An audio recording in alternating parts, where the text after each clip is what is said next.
Episode 38, Meet the Creator Series with Sophia from CGC.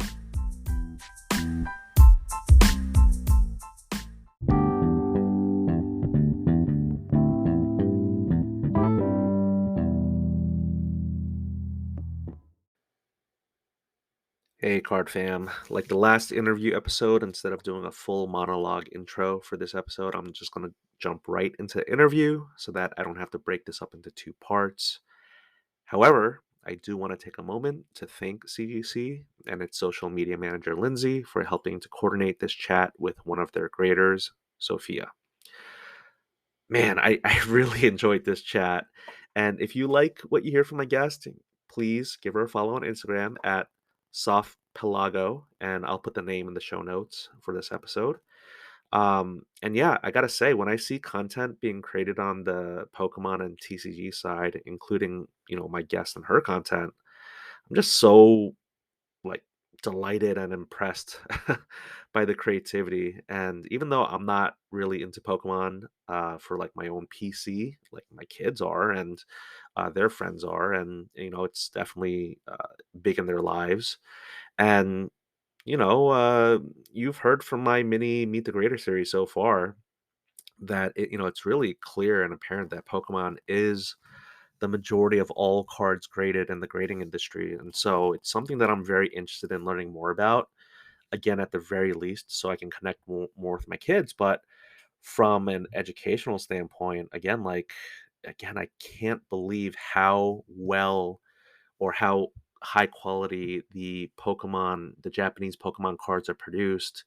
And, in the sports card world, we're just like thrilled if we have cards that are pack fresh, that are gem mint, right? So I think that's just a fascinating dichotomy, if you will. But yeah, going back to the creativity of the content, it definitely sparks interest and maybe even curiosity within me about how I can make more creative content as well. And so I just got to say, hats off to my guest. If you're listening to this, Sophia, thank you so much. Thank you for not only being a guest on this, on my podcast, but also for some really cool content that you're creating, like the photography, the still shots that you have. It's just so impressive. It really is. So, and also thank you again to Lindsay and CGC as a grading company for making one of your graders available. Um, Without further ado, I really hope you enjoyed this one, Card Fam.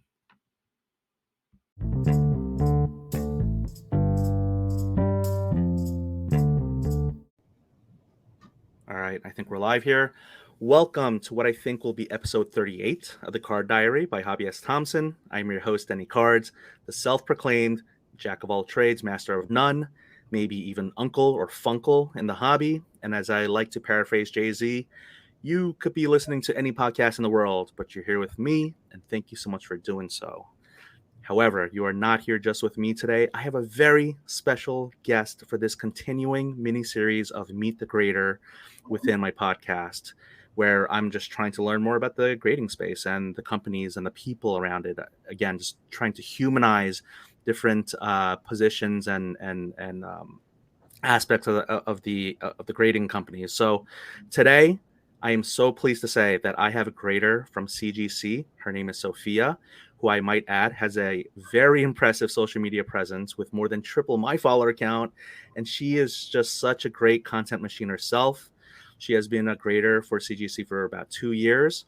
Her favorite Pokemons are Dragonite and Mimikyu. And she told me right before I pressed record that her shirt, for those of you who are listening only on audio, is of Mimikyu. She even showed me a tattoo, which is of Mimikyu. Amazing. So let me just throw it to you. Welcome to the pod, Sophia. Thank you for having. Thank you so much. Yeah. Thank you. I'm so excited. It's so good to be here.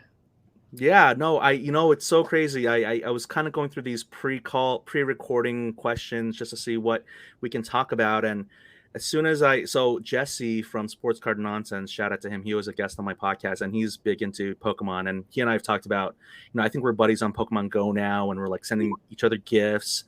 Well, by the way, do you play Pokemon Go? Yes, I do. I love All Pokemon Go. right, we're gonna have to become friends on that. But Yes.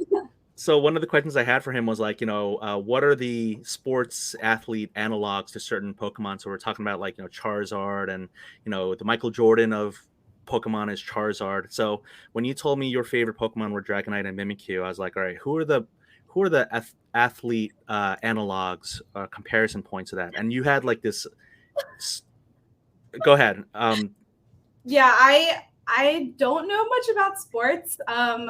The only sports player that I know about is Steph Curry because I actually grew up in Davidson where he went to college and played basketball. So I used to go watch his basketball games when I was in high school with my friends. And so I like knew him a little bit before, and then when I was abroad one day, I like saw him on TV and I was like, why is Steph Curry on TV? And my mind was just blown. And I was like, wow, he's actually famous now. And now he's like one of the most famous people in the whole world. And I Yes. remember when he was just a little basketball player for Davidson College. So Oh my goodness, yeah. His nickname in early on was like the baby faced assassin, and like you saw him and he looks so young. His rookie card, he looks young. yeah. So did you play Pokemon with him? I wish, but I do Oh have a my picture god. with him from when I was 16 and he was in college and we both look so young. Oh my goodness, that is so awesome. So so yeah, like you grew up in that area. Mhm. Can you remind me, so what city or town state is Davidson in? North Carolina. North Carolina. Okay. Mhm. And yeah, no, I man, just w- I I don't want to deviate too far, but I have so many questions. Maybe I'll just ask you offline. But that's so awesome that you grew up and you saw him when you were like in high school and he was in college, and you Yeah, grew up in that area. Like, just what a magical run he had, and it was just kind amazing. of like going into the NBA. Okay, I got to stop talking about this. We are here to talk about you as a grader, the grading space. Mhm. Um, so far, I had a grader from FCG, Forensic Card Grading. That was a great interview. Shout out. Thank you so much to Craig. And then I had a president of a grading company, Eddie. Thank you to Eddie. So today I have you on, and I just wanted people to get to know you, because I feel like there's a lot of there's a lot of myth, a lot of kind of like uncertainty or unknowns about the grading space and who the graders are, and you know do they when if they have a bad day, am I going to get bad grades on my card? So maybe the first question I'll ask you, and then I'll get to kind of like who you are, what you do, and everything about that is, can you please help dispel the myth or confirm it? Does having a bad day in your personal life, does that affect your grading on a daily basis? So this is a great question. As you know, we're all human beings, and human beings go through range of emotions, good days, bad days. But I think here, because we have such a strong team, we work together so well. If someone is struggling with something, it's okay to go outside and like take 10 minutes and regroup, refocus, and get back to work. Also, um, because we love what we do, like it's fun. We come to work every day and enjoy Pokemon and TCG and things like that. So when you're passionate about what you do, it's like I find it harder for me personally to have a bad day, as well as the fact that we're so like focused on each card that we're grading. So I know I get into the zone and I don't really think about anything else when I'm grading because we have to pay such close attention to the details of like what we're doing and what we're looking at, which is a good way to like not really think about anything else. So of course, we have emotions, but we kind of like leave that at the door and just come to work and focus on what we're doing. And because it's amazing and fun, it's kind of easy to have good days, I guess. That's awesome. So again, just you heard it from a grader directly. She's a consummate professional, and I think I remember. I mean, not I remember, but when I'm at work and I'm in the zone, like yeah, I may have a really bad day with something going on Mhm. back in the home front, but you just focus on the work. So, Yeah, and it seems like it is like the hobby is escapism, but work can also be escapism for people who you just focus on what's right in front of you, the task at hand.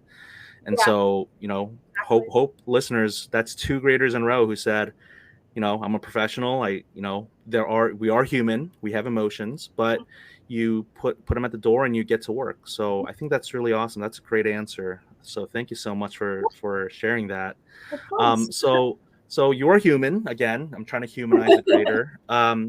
Could you kind of tell me and the listeners kind of like how what's your collecting hobby journey look like? And I know you don't collect sports cards, but just from the TCG side of things, could you kind of tell us more about that, please? Yeah, so I actually started collecting Pokemon cards when I was just a little kid. I remember I would like save up all my allowance money and go to Target and buy a pack of cards. And I was always super excited. And so I kept a binder and I would collect over the years, like base set, jungle, fossil, E-series. And I always made sure my binder was like very safe. And I remember in elementary school, we were like, oh, we're so rebellious because we would go to the hallways and like trade Pokemon cards with the other kids. And it was always so fun. And I played with my cards so much as well. But I always made sure I knew where my binder was at all times. Like even when I went off to college, I was like, Mom, make sure like my binder is safe. Like make sure nobody touches my Pokemon card binder. And so, yeah, like I just always loved it. And then when I actually got back into collecting was in 2016 when Evolutions came out, because I saw the artwork and I was like, oh my gosh, this literally looks like how they looked when I was a kid. And so it got me super excited. And I know a lot of people, came back when they saw like the nostalgia of Evolutions come out. And that's when I actually learned how to play the game. I started going to tournaments. And honestly, ever since then, like I've become like a hardcore Pokemon collector.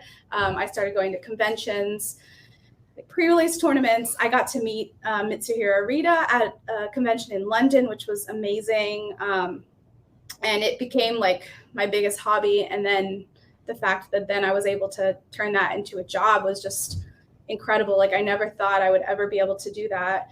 And I just love Pokemon with my entire heart and soul. And it's such a joy to get to work with cards every single day. And also not just Pokemon, but like I've learned so much about other games. Like I have even like a small Magic collection because of the artwork. And I've learned recently, like I've learned how to play Lorcana, which has just come out. And like I have Digimon cards. And so it's been cool to explore lots of different TCGs through working here and learning so much. So it's been such an amazing journey. And like my Instagram that I created, so I've met this whole community of people who are incredible, who've like changed my life. I've met some of my best friends through Pokemon. It's just been such an incredible journey. So yeah. I can't wait for my kids to listen to this interview and just kind of like see the joy that they're kids and they have the joy now, but like just to see it in you. And I mean your social media, it's really impressive. I mean, the follower count is just a number. That's what I say too. It's just a number. But when it comes to building community and engagement, and like you certainly do a lot of that. And some of your shots, I've seen your, let's plug that here and I'll put it in the show notes. But really impressive artistic, photographic shots. And I'm just like, wow, I'm blown away at your creativity.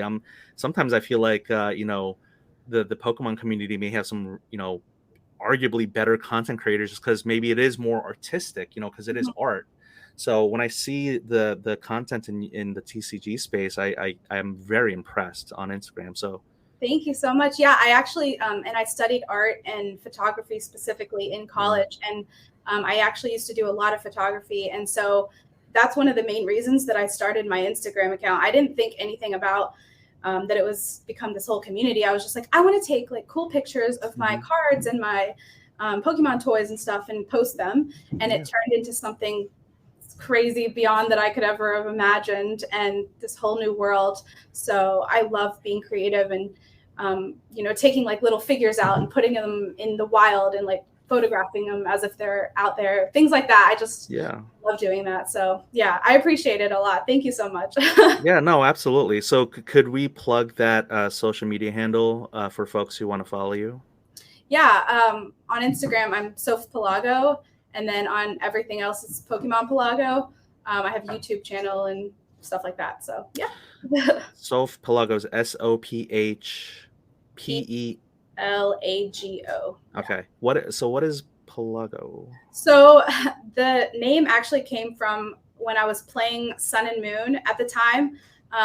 There's a like Pelago that you can go to and take your Pokemon there and like get jelly beans. And so I was like, oh, that's an interesting name. So it was like I was just playing it at the time that I made my username. So that's where it came from. I love it because again, like, with my name Danny Cards, like no one thinks that, we all just start with an idea of like I want to post pictures and, Yeah. do fun things, and you're kind of stuck with it. I know there are ways to change it, and I didn't want to go through that. I do have a secondary Instagram account for this Hobbyist Thompson for the podcast. I Mm-hmm. don't even really monitor it that much. I feel bad because I keep trying to move it forward and try to get some more traction, but I'm like, you know what, I'm not the Hobbyist Thompson thing. That really is just for like the podcast, the Rum Diary by Hunter S. Thompson, Card Diary by Hobbyist Thompson. So, but no, you very impressive social media engagement, following, and just your backgrounds, just the love of Pokemon you have is just I love it. It's coming through to me on camera. So again, I can't wait for my kids to listen to this and kind of learn more about how it is to be a grader. I don't know, who knows, maybe they'll want to be graders when they grow up too, like I've definitely submitted Pokemon cards of theirs to grading companies, Mm-hmm. and it's like they learn, right? I try to teach them, but of course I'm not like a professional, but we just kind of, it's a bonding experience, just like, Yeah. hey, I'll just be like, yeah, here's why I'm thinking maybe, like ultimately I say, hey, here's your budget, or like Mm-hmm. you can submit 3 cards, but let's talk about which 3. So I try, ultimately I do let them choose which ones, but I say, this, what I'm looking at with this one is, look at the back. There's a little bit of white in this corner. Do we really want to submit that? Mm-hmm. And then so I let them do that. But I think for me, it's a lot of it is just kind of like bonding with them, and that's why I think maybe I do want to learn more about Pokemon, because they love it so much. And you Yeah. know, when we go to our local card shop, they're on the right hand side with the Pokemon stuff, and I'm on the left hand side with the sports stuff. But if we could do more of that together, that'd be great. Yeah. So yeah, so do you have like family members who collect with you, or like I know you said you talk to friends on Instagram and all that, but like do you have your local in real life community as well? So I've actually done some openings with my mom before. Like I got her to open packs with me on my Instagram, which was really fun. And also play Pokemon Go with her too. I got her to download Pokemon Go so we could play together. Um, but yeah, like a lot of the friends that I met through Pokemon Instagram, we've took trips together and met up in real life and spent time together in real life, and they've become my like literal best friends in Oh, virtually, but now in real life. We went to California together. We took a trip to Arizona together, and like we all opened packs together, and like it's so fun. It's so fun. So I make vlogs. Actually, I have vlogs of those on my YouTube channels, on my YouTube channel. And so yeah, like I love getting to make those connections. It's just wild how it can bring people together from all over the world. I have friends all like throughout Europe hmm. and all sorts of places just that I met online because we shared a passion and a love for Pokemon. So yeah, and there's people here too that I've met like through this job and stuff that we all have the same passion. So it's really fun to get to nerd out over over stuff like that. So That yeah. is so cool. I'm so glad that you have that. And yes, both the hobby in general, the Pokemon side and the TCG and the sports side. So there's the international aspect. I think that some of us in America tend to kind of forget, right? It's like we're the epicenter of so much, but there is so much else outside of the US where, there's a lot of collectors everywhere, and just as diehard and spend just as much money and have just as much passion. Yeah. So I used to live in England for 5 years. I was living in England at the time that I started collecting. So I was there for like the majority of my time getting back into Pokemon. So I have a lot of people in both places that I connected with. that is very cool. That is very cool. So, do I guess I didn't plan for this question, but like, do your friends ever, are they ever like, hey, I know you work with CGC. Can you kind of like hit me up with a discount code or hook me up or something? I mean, occasionally people will say that to me, but of course, I'm like, no, like, I can't. I'm sorry. Like, Yeah, I give them the link to like the website to go through the process there of you go. how to do it. Yeah. That is funny. So yeah, let's get into the grading. Thank you so much for kind of like sharing your background and just your love of Pokemon. So I know that this is one question I really did want to ask someone, who's been with CGC for a couple of years is, how much training was involved to become a grader? So we actually have a classroom where we are taught by like a professional educator who teaches us like all the basics of grading and all the tools that we need and things like that. And so we go through that process, and then after that, we come out on like the floor and we start grading cards and working closely with other people who have been doing it longer, basically. And we work closely together like that, ask lots of questions. So the fact that we have the classroom, though, is like really, really helpful. Learning in like an actual educational setting, I think that helps set us up for some to be really great graders. And then also everyone is constantly learning as we go. There's new games being introduced all the time. So I feel like we're constantly learning, training like every single day. When I first started grading, we only did Pokemon and Magic, and now we do so many different things. So I think our team is really strong, and we have so many people that we can talk to and learn from and things like that. So I think it's not just the classroom. I mean, the classroom is an amazing foundation, but we're constantly growing and evolving as graders and people and learning new things every day. That's so awesome because it's kind of like the fun don't stop. The learning does not stop. You just keep Exactly. learning Mhm. continuously, and you have a support system. You have Yes. the CDC who's providing the training, but also you're learning from your colleagues who've been there a little bit longer, and just you guys Yes. are all just kind of like educating each other. That's awesome. Oh yeah, absolutely. Yeah. Oh my goodness. I kind of want to be a grader now. Um, Fun. so yeah, so with like Lorcana coming out, I know I've seen things online where people were trying to pass things as authentic and they weren't, and like you all have to. It's almost, is it kind of like a cat and mouse game where you have to like really keep learning to Mhm. out, because there are people who are unfortunately trying to kind of you know run scams and stuff.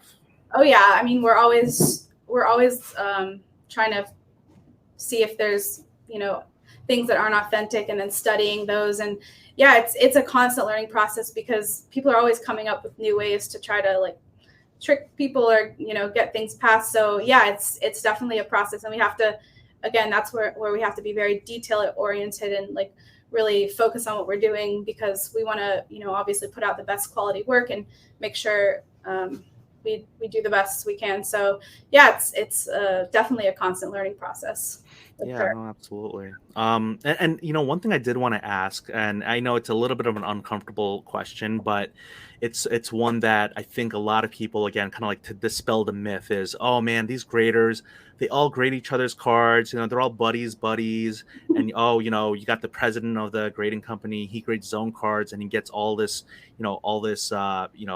advantage and favor. So I just did want to ask you, like, you have your friends who are fellow graders, but have you ever submitted your own cards for grading, and like how does that experience look? Yeah, so I've definitely submitted cards, but our process is very anonymous. So basically, when we bring our cards in, we'll leave them at the front with security, and then we will not see them again until we get them back already slabbed up. So we have no part in the process whatsoever. We like to have complete anonymity, just like with any other person who submits. So even though it's my cards, nobody, like, the grader is not going to know like whose cards they are still. So yeah, that's very, very important to us, and we make sure we have a procedure to follow when it comes to employee submissions like that. That's very awesome. I'm glad that there is that safeguard because again, this is why I wanted to have this conversation is people just make these assumptions.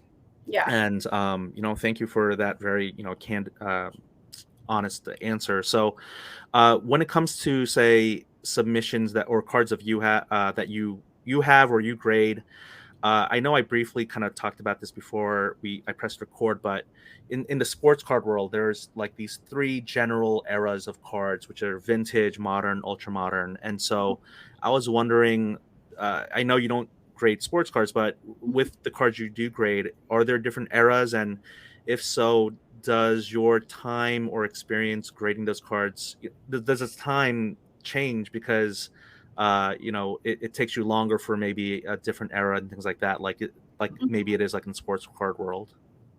So yeah, when it comes to Pokemon specifically, I mean I grade like whatever kind of era, vintage, modern, anything like that. It's not specific to like I only grade vintage or something like that. I know there's with Magic, like there's certain people that will lean towards grading vintage or whatever, but with Pokemon, I just grade everything.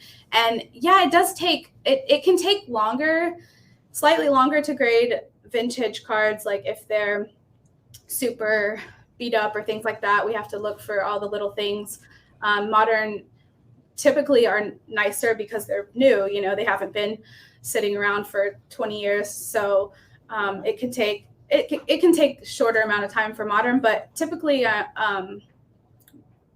you can grade like pretty similarly for like all cards. It's not a huge difference. Gotcha. Okay, Between cool. modern and vintage, yeah. Right. Yeah. All right. Awesome. So, is it okay if I get right into maybe like the questions for each of the classic four subgrade components: centering, corners, edges, surface? Yeah. Is that okay with you? Okay. So, this is kind of unique to TCG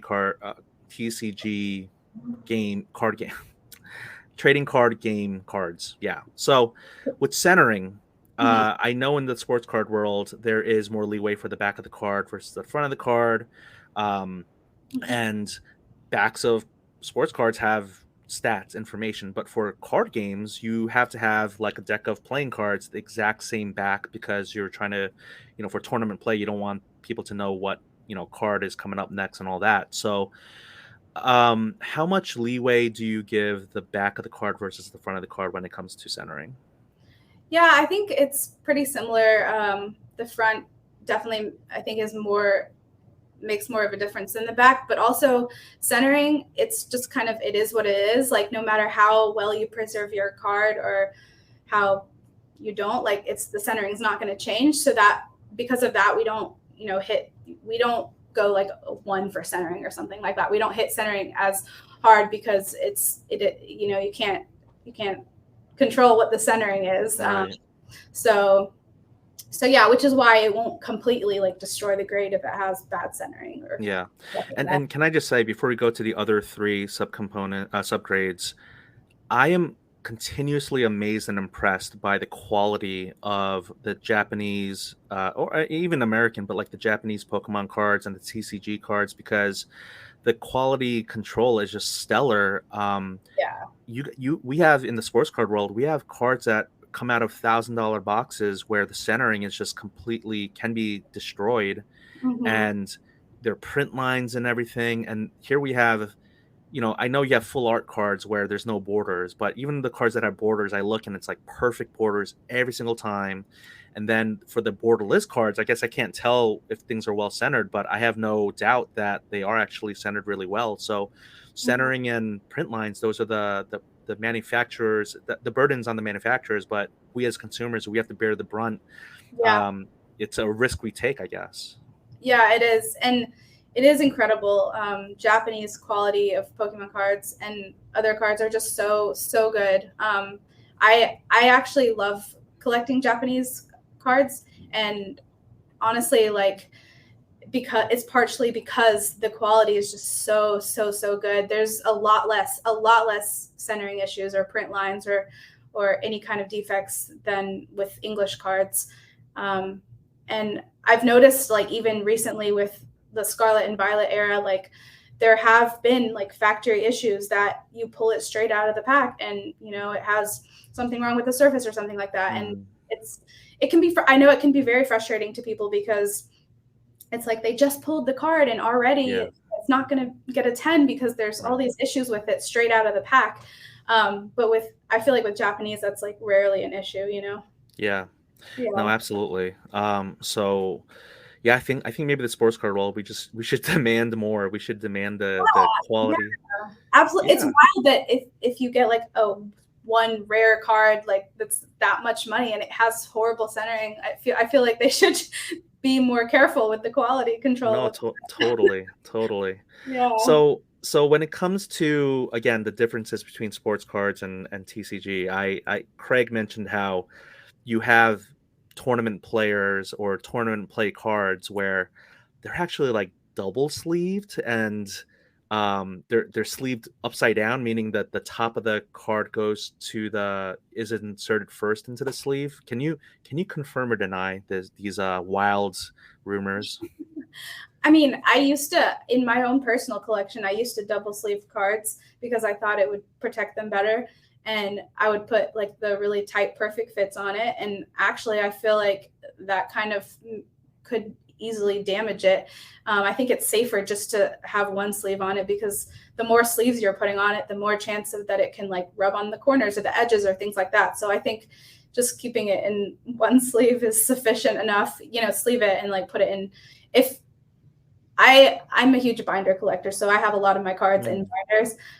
But like I like card savers or things like that. But I don't think double sleeving is necessarily the way to go. Yeah, it sounded wild when I heard it. I'm like, I can't believe this is actually happening. Like, these are people I need to block on Instagram, I guess. But no, it's again, every community has their own set of, this is how we do things or all that. But ultimately, there's too much of that. Do it the way you want. Yeah. Binder is great. One sleeve, go ahead. Two sleeves sounds wild to me, but if when in Rome, if people want to do that, Yeah. we're not playing. Yeah, we're not playing tournaments with our sports cards. We're not playing. It's not tournament play. We're just preserving it. And so, Yeah. if when in Rome, do what's the locals do. So, but that's really cool. Thank you. Yeah. When you okay, so corners. When you are grading, do you at all by chance see a particular corner more dinged than others? So when I ask that, I'm thinking like, when I put a card into a penny sleeve, I usually go with the bottom right corner into the penny sleeve, and then same thing with the top loader. I could see for myself that being a corner that I ding more than the other ones because I'm not putting it in upside down. I'm not putting it left side first. But has that ever come across your way? Honestly, I haven't noticed like one specific corner being worse than others. Mostly I'll see the damage that I'll see from corners is more from like the cut, like the factory cut or things like that. Mm-hmm. But I can see maybe like the bottom corners because people, bang them on the table or something like that. Yeah, But yeah. overall, I haven't noticed like a specific trend of one corner being damaged over the other. Okay.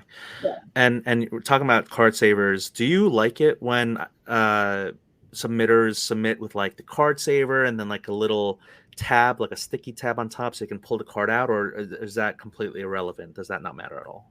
I mean, that's interesting because so I've actually I've worked through the whole process.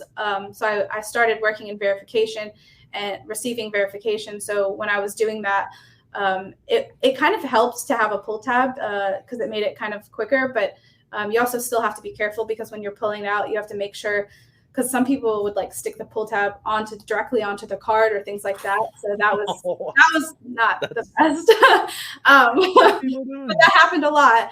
Um, Oh but no. the it's that's fine. Like having it in a card saver with or without a pull tab is fine. What is more frustrating is if like the whole thing is like taped shut or something, and then you have to like cut open the tape and yeah. So just in a card saver, in a sleeve, in a card saver, that's like perfect, just like that. The stories you all must have. Oh my gosh, I bet you like the lunch break room. Can you believe this one person I know this is used, crazy glued their you know, yeah. their card saver to preserve it. They Yeah. triple sleeved this Pokemon Yeah, card. it's like you think you're protecting it more, but it's actually like damaging it more. Wow. Wow. Yeah. All right, so I did ask Craig this and we had a great talk about it, but do you have a specific, if you can think to your mind's eye, you putting a Pokemon card into a penny sleeve and top letter, do you always do it one way where it's always one corner? Like, are you left-handed, right-handed? Does that matter? Like, what do you think? Um, I'm trying to think how I do it. Yeah, I think I usually just like put it like right corner in first and then push it down, and then I like I said, I keep a lot of my cards in binders because I have a big collection of cards that aren't necessarily like super good. Like they might be a little bit damaged, but I just like the card and the artwork and stuff. So I have a lot of those in binders. So I think I just do it from like the right corner. It But makes sense. Craig said he was left-handed, so he went bottom left corner first. I think you want the card away from your hands and you're putting it down at an angle, so it makes sense. I think a lot of people, that is what they do. If you're right-handed, you're bottom right corner first. yeah. I think that just makes the most sense. So Mhm. I got to ask you, do you put left sock on, then left shoe on, or are you socks first? Then like, do you have a routine, or again, you may not even think about it. You probably thought this morning I'm gonna just talk about Pokemon, on a podcast and have some fun, but you know, how do you put your socks and shoes on? I I definitely put my socks on first, both my socks and then both of my shoes. But I don't know if there's a specific order. I don't think there's I don't think I No have a rhyme or reason, right? no. At least not that I can remember. No, it's totally all right. Again, just a silly, fun question that I wanted to ask because, again, we're talking about putting our cards into sleeves and, you know, people putting on socks and shoes. Just curious how people do things, Just Yeah, that's it's something we all do um, every single day. yeah, yeah. Sometimes, when I can't find both shoes at the same time, I'm like, okay, just whatever shoe I first see, I got to put that one on. Yeah, And do that too. yeah, no, it's like I have two young kids. Like I'm like, where are my shoes? Like where, I have a dog, and things just get moved around. So so anyway, enough about One my thing, yes. I never wear socks that are like matching because I don't have time to try to match them. I always wear odd socks. All right. Okay, we're getting a little bit deep here. You don't match up any of your socks after laundry. No. So it's all, so are they at least the same length, or are they also like, low cut, mid cut? They're the same length. They are And the same they're length. all Pokemon. Like they're all like Pokemon socks. Oh, that makes, you know what? That's adorable. It'll be Yeah. like Pikachu with like an Eevee or something like that. Oh, Yeah. see that I think that's awesome. I think that's so cool. To have two different socks like that and two different Pokemon. That I hope people listen to this and go, you know what? She initially said she doesn't match up her socks before she puts them on. That sounds wild to me, but now It all that makes sense. that all makes sense. I think that's really cool.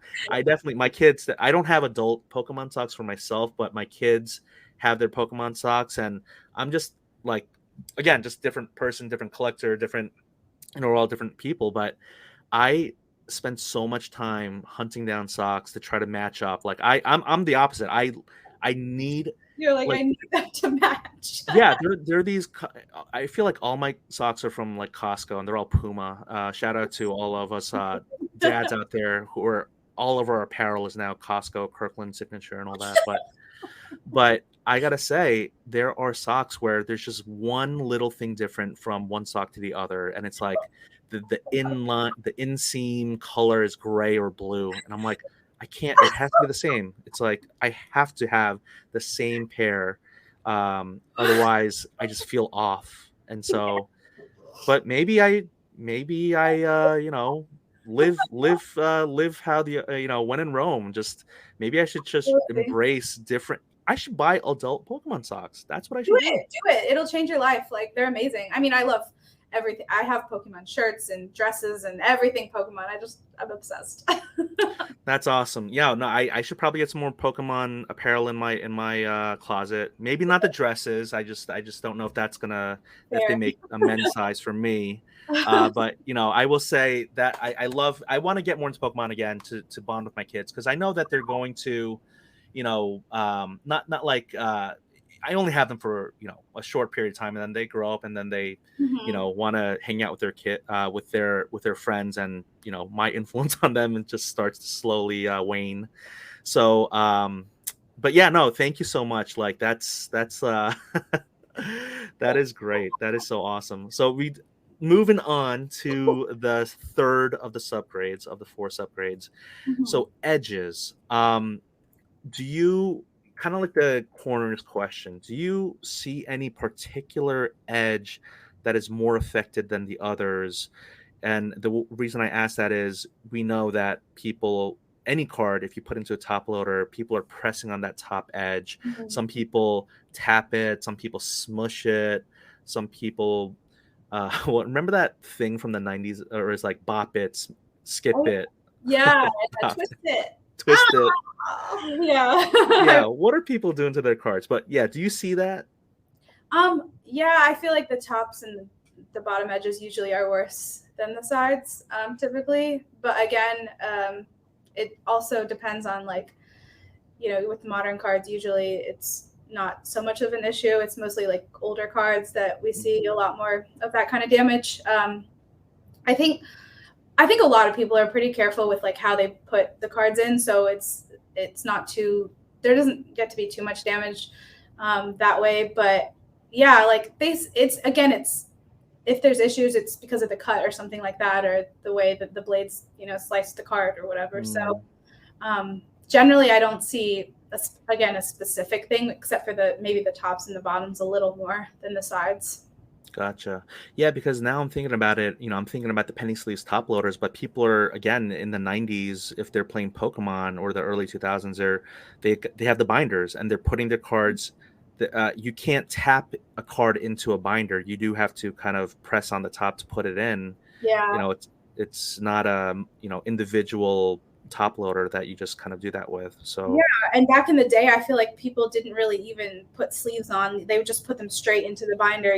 So they're a lot. I feel like people are a lot more careful now, and there's so many different definitely. ways of protecting the cards now that there wasn't back then. I used to make up games with my cards and like play with my dad, like whatever, Um, just like throw them around. So all my cards from when I was a kid are beat up, but like I played with them a lot. And I think a lot of people did.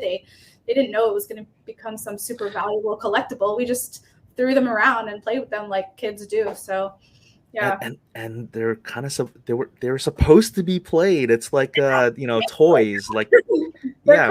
yeah. But so actually, when my kids, I take them to shows, some really good Pokemon dealers. I've learned this because at first I was like, what is this dot system and the LP, MP, HP? But uh, you know what I'm about to say. But did you want to kind of like explain to the listeners what LP, MP, HP are and all that? Yeah, so it's like basically the scale of how the condition of the card, like near mint or light played or things like that, Yeah. heavy played, kind of a standard for how we all will signify the damage on a card. Yeah, it's like honesty, right? It's like here's Yeah. a person who pack pulled a card. They're being really honest with a potential buyer, saying, I played this a lot, and I want you to know that I played with it." And Yeah. versus, yeah, I played in one or two tournaments with this, and it's lightly played, and then medium played maybe is not as significant as lightly and heavily played. But I Yeah. really appreciated it. I was like, I looked at this binder, and this guy, it was like a top loader binder, right? And he was selling these cards, these single Pokemon cards, and I was like, what is this dot system and all this? And he was so nice to kind of explain it, and he's like, yeah, this is what you know um we the good people in the Pokemon community expect of each other when we sell cards to each other. So again, like an industry or like a self-regulated norm that I thought was just so cool. Yeah, and as you probably know, like we do the eBay authentication here at CGC, and I'm one of the people who does the authentication, and so that's also a huge, huge, important part of making sure that the condition matches what the person is sending. So yeah, it's definitely very important those things, and that the person is being honest. Yeah, no, that's so awesome. Yeah. I love the expectation of integrity within the Pokemon community. And I know people could be like, "Oh, I barely played with this card," and they actually played with it a lot. But just the Mhm. fact that system exists, LP, MP, HP. I think it's really cool in the TCG world. And again, hopefully that proliferates with these other new card games coming out, right? Like Yeah. Lorcana and all that. Yeah, absolutely. Yeah. Yeah, no, very cool. All right, so I did promise that I would try to get as close to 45 minutes with this. So moving on to Surface, Hmm. how much does one fingerprint or a post-production aftermarket uh, uh, incident or accident, how much does one fingerprint affect the surface grade? Or is it more that, it's print lines and production quality that the consumer does not control? Is that more of the issue? Like, what do you see more of? Um, to be honest, like I don't see too many fingerprints, and if I do, they're usually like super light that we can just like brush off with a microfiber cloth. But I feel like in general, I don't see as many fingerprints as I would have thought I would have seen, like if I before. Um, but if there is like an actual like big fingerprint or something, it's usually because there's some kind of other like foreign substance that was like on their hands or something. So we'll just kind of hit it like foreign substance, but a lot of times they're just super light and they can just be like lightly brushed off. Most of the time it's more like a lot of like factory like print lines, or in the newer like V cards, they often have like a inconsistency in like the surface, like the way it was made and things like that. So yeah, it kind of depends. A lot of the fingerprints aren't really that big of a deal because they can just be easily wiped off. But I will say like specific cards do pick up fingerprints more than others. For example, I don't know if you know about the Unigaba like evolution promos that came out recently. Sorry. They're a type of like Japanese Pokemon card, and the whole surface is like kind of like glossy. And so it's easy to like see fingerprints on those. Those are the kinds of things that I see them on mostly. But again, like they can be easily just like they're very they're not like ingrained in the surface or anything like that. Gotcha. Yeah. And you don't see like fingernail dents? I've heard that could be an issue. Not too often, no. Occasionally, but like rarely I see those. Okay, Yeah. gotcha. Yeah. All right. Yeah, I was thinking if people are literally putting pull tabs, adhesives on their own cards and, scratches. And I mean, I thought surface might be more of an issue, but, this is why I have Grader on, kind of Yeah. showing from your vantage point what you're seeing, what you're not. When cards are damaged, like there can be like a lot of damage, like creases and things like that. And Yeah. we do see that a lot more with older cards. Like obviously they're a lot older, they've been around a lot longer, but yeah, like creases are obviously very bad, and that happens, and we do see a lot of that on people, just and because people send in cards maybe that they just love, they've had since their childhood. Like I've done that before. I've submit cards that they're not in good condition, but I just like want to preserve them because I love them so much. So we do see issues. It's just like, yeah, it's a lot more in vintage cards than the modern ones. And so there is that aspect, right? I mean, there's so much talk about grading with regards to grade and flip and investing in the money side of it, but it kind of comes down to, again, I don't want to sound too idealistic or romantic, but there is the element of people grading to preserve because they just want their cards in a really nice looking slab and have a numerical grade that represents their current ability to sleeve cards or their past ability, their past self. It's almost like getting a grade of, yourself as a kid. Like, how well did you preserve your cards as a kid? Mm-hmm. Yeah, definitely. I mean, it's a mixture of both. A lot of people do submit a lot of cards to then sell, but there are definitely people who submit like their personal collections that they love or their childhood collections. And even if you get like, I submitted one and I got like a 5 or something like that. It was like one of my favorite cards from when I was a kid. And I didn't care what grade it got. Like I just wanted it now like preserved forever, and like I can put it on my shelf or whatever and be like, oh, like I played with this card when I was a kid. Like there's all these memories associated with it, and it just is very meaningful to me. And like those kinds of things I think are more common than you would think. Like a lot of people think it's just people flipping cards, but no, like there's a lot of people who genuinely just like love these cards in their collections and like want to like keep them preserved forever. So yeah. That is awesome. And man, I knew I was gonna go over time, but I do have to ask you, like, when it comes to tools of the trade, do you have like, could you share like what we at home, right? The consumer, we have like magnifying glasses, we have loops, we have, some of us have like the like rulers or centering tools and things like that. But Mhm. like, do you know how strong of magnification your loop is, and like numerically and things like that, or is that not allowed to be shared? I don't know. We have loops. I mean, we have loops that are different magnifications. Like Hmm. they're not all the same necessarily, but yeah, we have loops and like rulers and UV lights and different lights and things like that. We have our trays that we keep the cards in to make sure they're not like flying all over the place. They stay in like a spot. And yeah, I think we use like similar tools to what you were saying. There's certain machines that we have like to help us determine like authenticities and things like that. But yeah, like day to day things, rulers and lights and loops and our eyeballs. And very important, your eyeballs.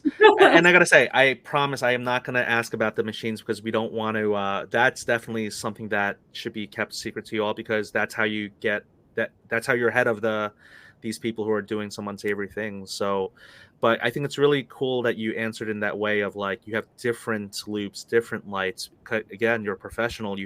It's not like one hammer can fix everything unless you're Thor. But you have these different tools and different things for depending on the situation and circumstances. I think that's fantastic. Yeah, there's So different cards and things that we look at. And yeah, yeah, that's yeah. awesome. I feel like I could go on forever, but I know that I promised that I would keep this as close to 45 minutes as possible. Sophia, I think it just means I have to have you on in the future. And for people who think that I didn't ask you all the questions I should have asked, or I wasn't hard enough or whatever, I gotta say, your team was so nice to get you on, and to have a face now for a grader in CGC. I think it's fantastic. And I think people should just create their own podcast and have you on and ask questions to you if they want. Like, I am just doing this to be someone who's curious about it and wants to learn. And what's great about recording this is I get to do it and be the first person to hear this, interview, because I Yeah. got to record it. So you were just fantastic. This was so Aw, fun. thank you. Thank you so, so, so much for having me. It's been so wonderful. Yeah. So I know you got to get back to the grading floor. Yeah. Just have a wonderful day. You are just so excellent, and I hope that people really enjoyed this episode. So thank you so much. Thank you so much. Have a great rest of your day. Thank you. Bye bye. Bye.